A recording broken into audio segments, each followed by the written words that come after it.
Hi everyone, welcome back to another board game tier list. We're going to be talking some more Dune Imperium, this time focusing specifically on a mechanic from the Immortality expansion, which is the Tleilaxu row. I don't know if I'm saying that right, I've read it many times, but I don't remember them saying it in the first two movies, so I'm saying Tleilaxu. Hopefully that's close. The way that these cards work is that during your reveal turn, you can buy them with specimens, which are these little cubes that you acquire throughout your turns, and you use them to buy these cards. There's always two of these cards available, plus reclaimed forces, in addition to the cards that are in the Imperium row. So while the Imperium row, you use Persuasion to buy cards, and the Persuasion goes away if you don't use it that round. The Tleilaxu, you can save your specimens and use them in a later round, so they can build up if you want to save up for a bigger one. And then they go into your deck, and then they function like normal cards.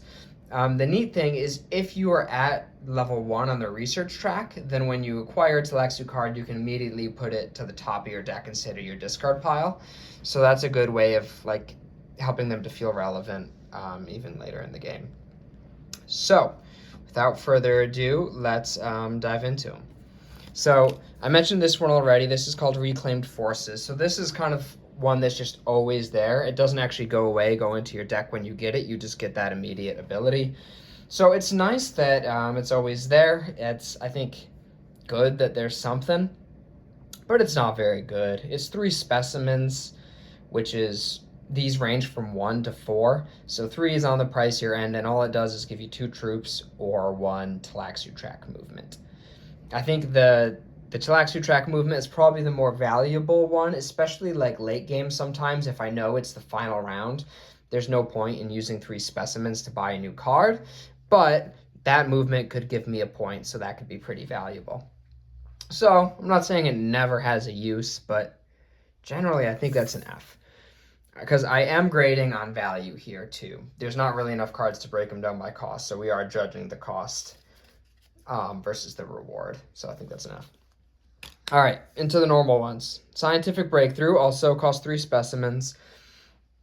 Can go to green, purple, or yellow. When you do it for an agent turn, you research, and then if you're at research level 2, you can trash it for a point. Reveal is 1 and 1. This one's pretty nice. It's hard to get to research level 2, but obviously this is going to help you do it because it gives you that research. And if you do, getting a point is pretty huge, especially because you don't really need that card anymore anyways. So I do kind of like that. Their reveal box is nothing special, but it's also like not bad. And unlike like Experimentation has the research icon as well, but it can only go to yellow, whereas this can go to any of them, so it feels like it probably stays relevant more. Let's put that in A. Gula, another 3.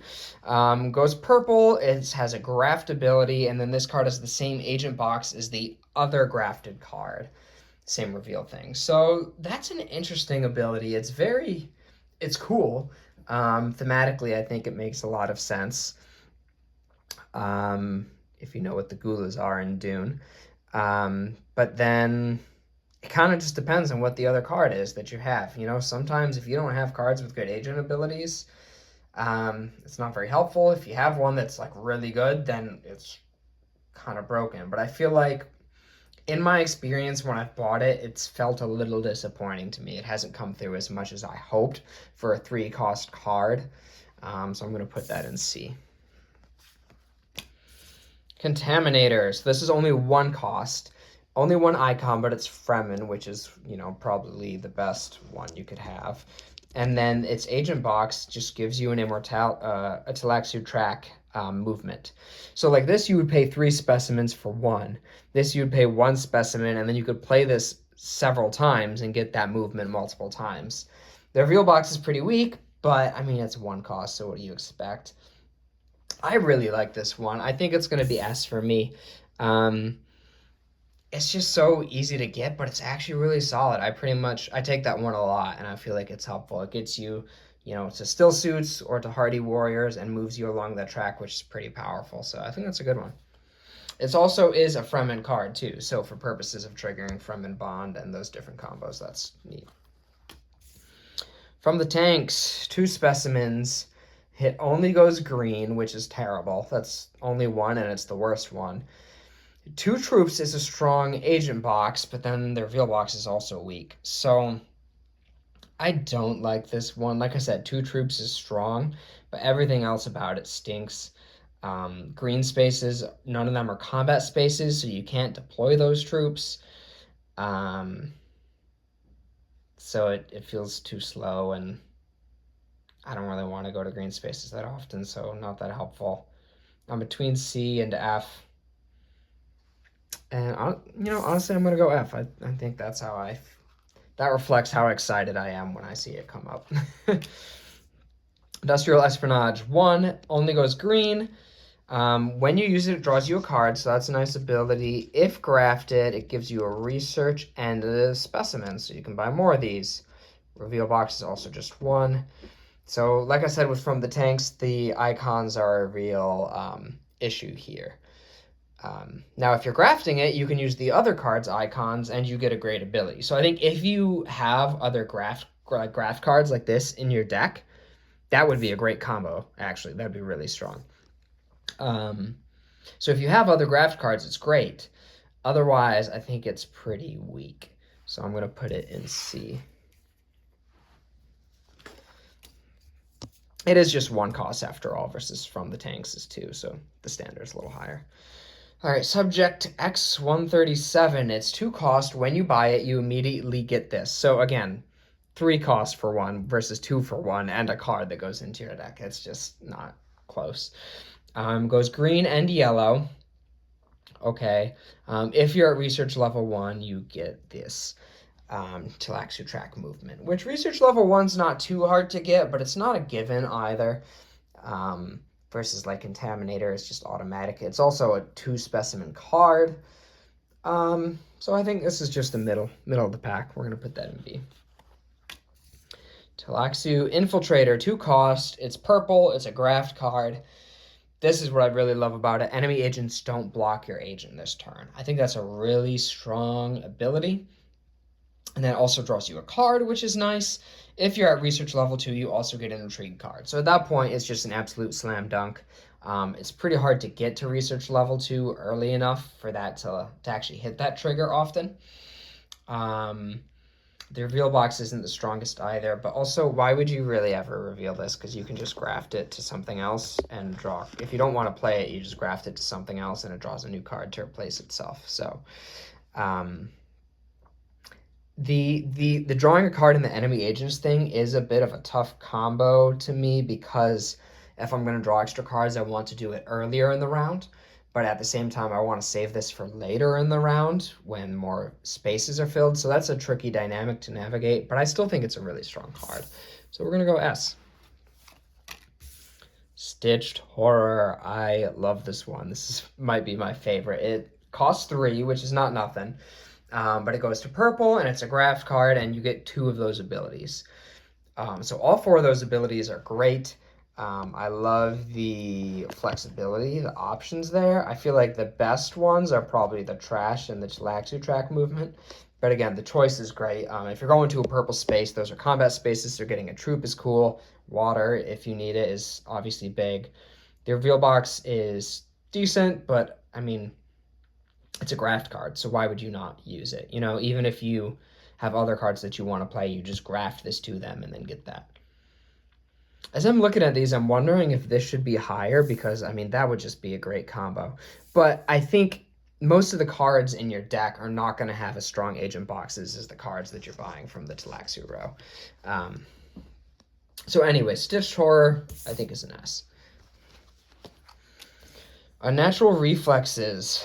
All right, 3 only goes yellow, but it is a graft. If you're at research level 1, you draw 2 cards. The reveal box is 1 and 1. So these are all pretty uninteresting reveal boxes, I'm noticing. This ability is obviously awesome if you're at research level 1. If not, this card just stinks. Yeah, if you're at research level 1, it's basically just a guaranteed increase your hand size by 1, because you just graft it and then you draw 2 cards. But for 3 cost, I I think that's a C. I don't know why I'm not putting much in the middle there, but we'll see. Twisted Mentat, so this is our first 4, which is the most expensive. Green and purple graft, really cool ability. You get to recall the agent that you sent this turn. Their reveal box is the strongest so far, 1/1 and a specimen.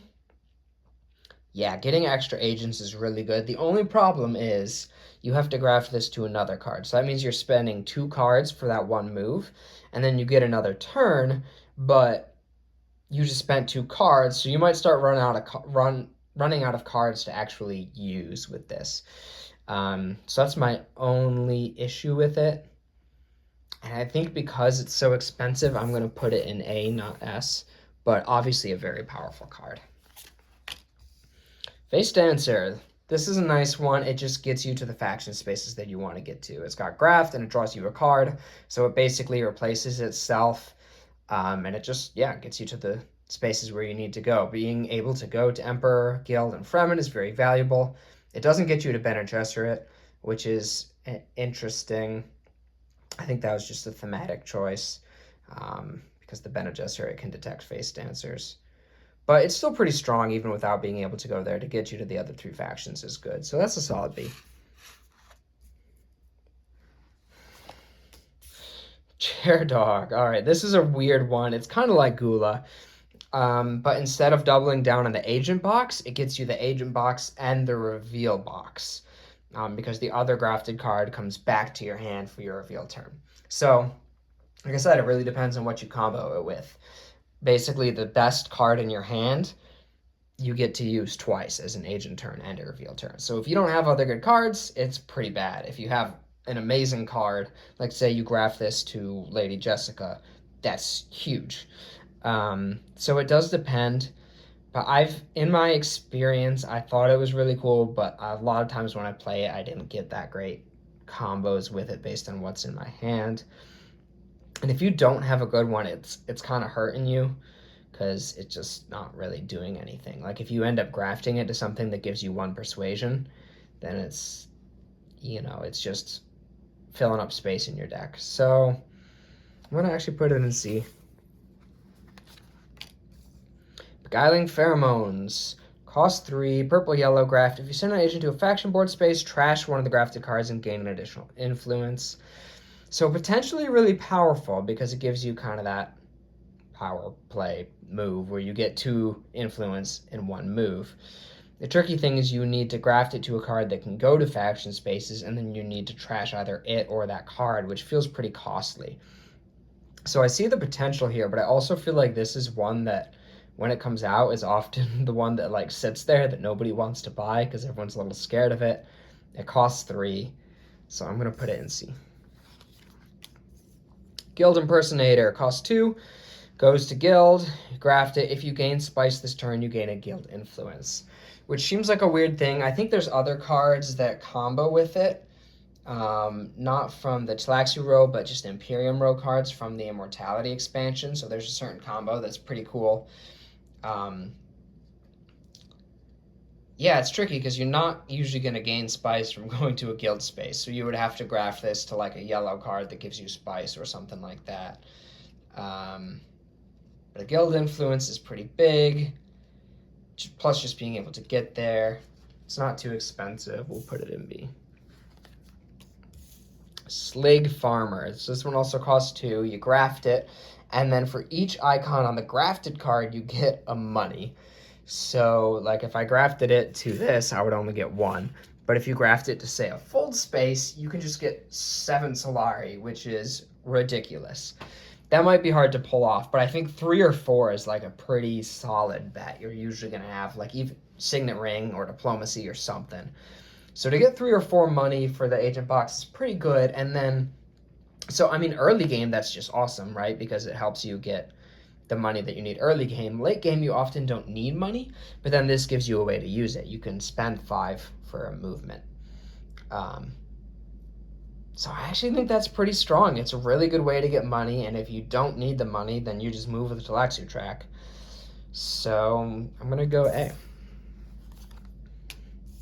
Usurp. This is the other 4-cost one, and it's very interesting and fun. You graft it to a card in the Imperium row, and then you trash that card at the end. So it's kind of like a one-time use any of the 5 cards that are available face up over there, which is really cool. Obviously, the flexibility and the choices are really good,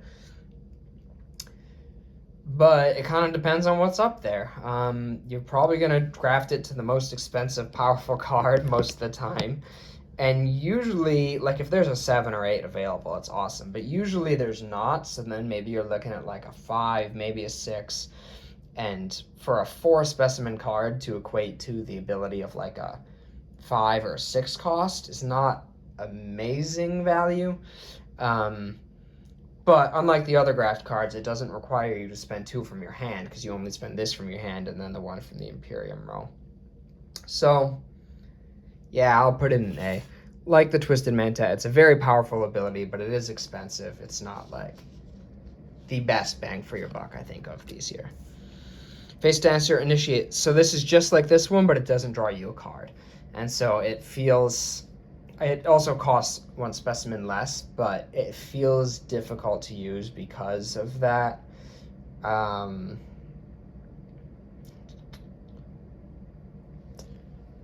But I think it's fair to put it in B. Carino Jeans. This one's interesting. When you buy it, you immediately get 2 money. It lets you go to Emperor spaces. If grafted, you get a Tleilaxu Shack movement. It's a pretty solid one, especially early game. The money's helpful, and you might want to go to Emperor to get more money. Obviously, it's going to depend on how many other graft cards you have in your deck. If you have a lot of them, you're probably going to want to buy it. If you don't, probably not. But I think it's an A. Yeah, A or B. We'll leave it there. We'll be generous. So, and that's everything. So, that's kind of our spread. Yeah, it really just depends. A lot of them depend on the other stuff that you have in your deck. But there's definitely a lot of good cards that can make a big difference for you. Thanks for watching.